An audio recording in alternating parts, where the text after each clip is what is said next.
Be proactive. Young people might not understand help-seeking conventions or that services even exist.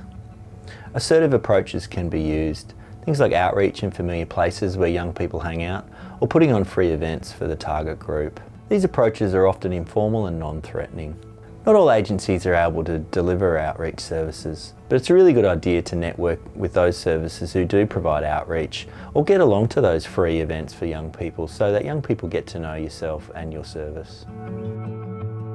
Building positive and trusting relationships is a key element to engagement with young people.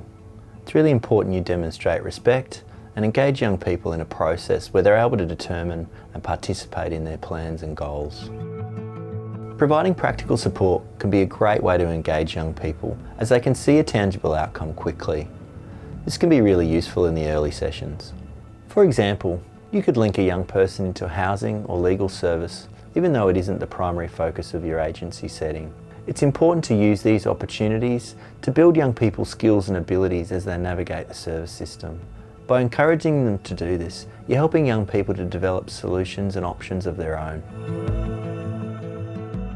The reputation of a service amongst young people has a significant impact on whether young people will use the service initially anyway. And this is especially the case in rural and remote areas where service options might be limited and word can travel fast. And so having a positive relationship with one young person can also lead to more contact with their peers.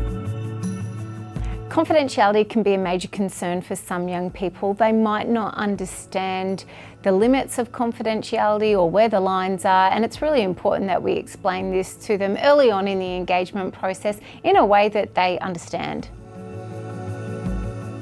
Effective engagement requires a flexible and adaptable approach that's responsive to the circumstances surrounding the young person's AOD use. So this could be in regards to meeting times and places, the strategies we use with young people, the way they participate with us and the way we communicate with them. We might even involve family, peers or community members.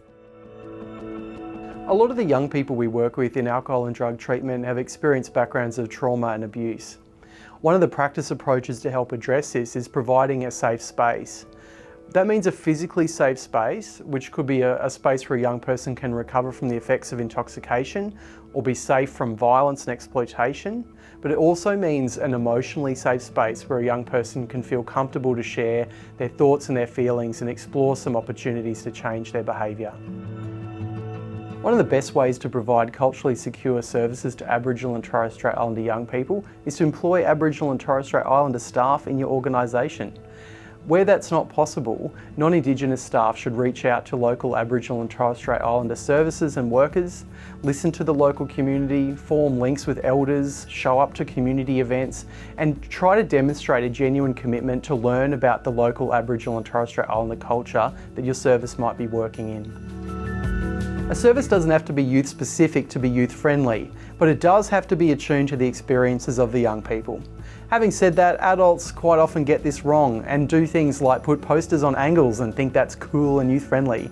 Actually, the best way to be youth friendly is to listen to the young people that come into your service, get the young people involved in redesigning your waiting room, and constantly check in with your young people and get their feedback on your service.